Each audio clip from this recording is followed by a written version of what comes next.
what? I'm here, live and direct. We've decided to come somewhere in the UK, in London, and because a certain person decided that they can come in the UK and hide. But you know what? It's an exclusive. You know what I mean? Because there's no way they can come into the UK and don't check their little natty. Am I right? No lie. So listen, big respect to you, Etana, yet again. And you know what, Etana, you sit over there. You know what? Let me correct you. You can't say the little natty, the big natty. Okay, that's better because I was gonna stop too. Because everybody know you all over the world same way. So Okay. you're the big natty. Well, right now you're in a higher chair, and I don't really mind that actually. But what it is basically, Etana's over the UK. She's just recording a couple tracks for Curtis Lynch Jr. And also you're working on the album as well. Am I right? Yeah, I'm working on a new album now. What's the name of the album?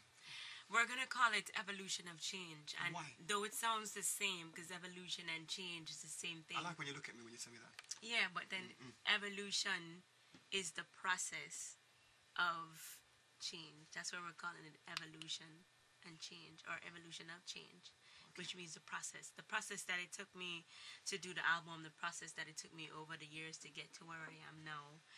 That's basically what it's about and where we are today as a people. Okay. How did you find the UK?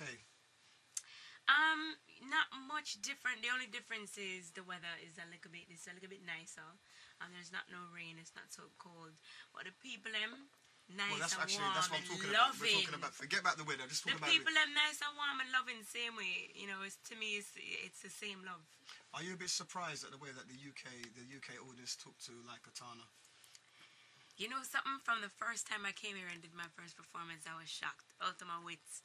And I still get shocked now. I mean, to see them singing the songs them all the way through, the way them do, the way them request them, the way them...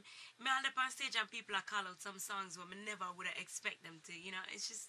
It's unbelievable sometimes. Can I just... I didn't really want to say it because it really hurt me to say this, but you are one of my favourite female reggae songstress. So why it hurt you? Because I'm a sort of person don't like to big up people. Why? Because I just don't. No, honestly, no, you are, honestly, and it's, you know, and to be quite honest, from the first time we spoke, and I told you that I saw your video in a record shop, and I started to seek you out and found you, and then I got this X amount of dubs from you, you know what I mean, my head was like that. You know what I mean? I went to Gambia, played your song, and I got a forward in Gambia, and you still couldn't believe it. Wicked. No, I mean, Gambia, I was just telling somebody that my first show that I did as a solo artist was in Gambia. And when I left there, it was almost like, I felt like I was a part of them, and them a part of me. Like I could almost live there, you know? Yeah, man, in Gambia it's lovely. Lovely, lovely place. Well, do it. All right. Listen, I've never really asked you this before. Well, tell me some of the good experiences, some of the bad experiences that you have since, you know, you sort of like gone out solo, doing your own thing. Start off with the good ones first. The good, the real good ones. The good ones like you met somebody like me. Yeah, I know. Yeah, you know. We just can't go there. Yeah? All right. I know you want the fish. Don't talk about the personal stuff. All right. Oh, I got you. Okay. All right. So you crack me up. But the good ones is, I don't know, traveling all over the place, meeting new people from different countries, from places I never even thought I would be, like somewhere way up north England or way in North America, up in the mountains. And up in the mountains, I remember even in Washington State, like real hill style. And then people were up there singing the reggae song, and I sing them word to word.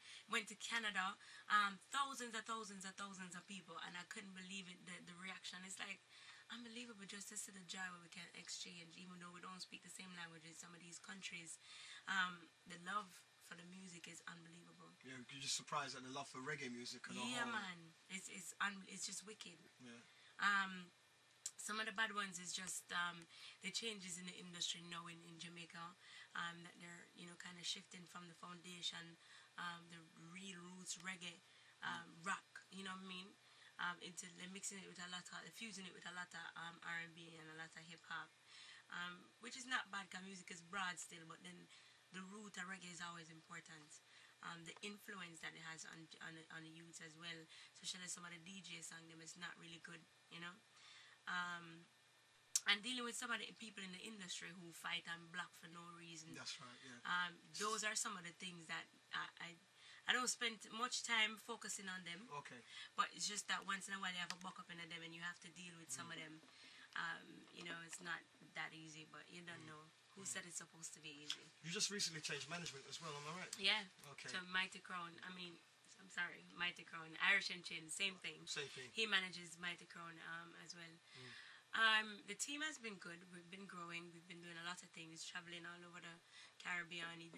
We've been here in the UK. And you're talking to me. Yeah, you know. Sorry, guys. I just need to hold her hand. She gets a bit nervous when she talks to me, guys. See? You see what you do? I know. It's a feeling, anyway. God. Anyway, so you've been like, you know, that it's been growing. Yeah, we've been doing good so far. And that's about it for now. We're just a continue grow because it's still new, not even a year yet. So, and being with Sharonberg, yeah, that was before Irish and Chin. She did her part. She did a lot. She did good. But you know, I needed more focus. I needed someone to focus more on you, on me. yourself. That's right. So I just kind of built a team for myself. That's good. I mean, all right, now that you're over here recording a couple of tracks with Curtis, as you're finding like this is one of the first UK producers that you've worked with. How did you find the young lad? When I first met Curtis, squeeze my hands, darling. Feels good. It feels good. When I first, mine because I just start massaging. I thought that's what I wanted to have it on camera. Have it on camera. See, people don't understand that Etana's like my lady, but I don't really like to tell people that. You can't. Okay, keep quiet. Right. So, first time you met Curtis. First time I met Curtis, it was a little bit weird. It was very quiet, you know. That's weird because like you never was got quiet with me when the first time you met me. No, because I wanted to observe him a little bit more, learn his ways and stuff to see how we would work together. You see, working is different from just hanging out, eating dinner, going to the clubs. Hanging out, eating dinner, hanging out to the clubs. We go to clubs where you don't know where we go. Yeah, so I had to watch him, but then after a while, I realized that he's listening to me. And we're listening to each other, and come up with great stuff. So why not work with him again? So at least he's gonna have at least 5 albums, 5 songs on the album. And even if I have to do a third album, don't be surprised if Curtis will be doing most of the work. I love working with him because though I love my own way, him listening and me listening, we work it out. I do know you love your own way. Yeah, I do. I do know. I do. Funny enough, you're talking about music. Would you? I remember when I phoned you live on Knock on Choice, and I told you that Heartbroker was. Oh my God! I screamed and acted like a kid. For real, like somebody like you know. I didn't know what to do. I was like, okay, cool. Okay, well, what we never told you that you got knocked off at number 1, right?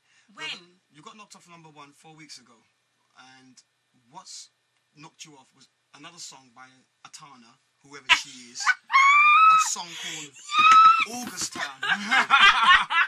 So right now, currently, you have got the 1 and 2 position in the official reggae music chart. Mad! Yes! So I just wanted to tell you that. Have it on camera. Then this is not rehearsed. This is proper.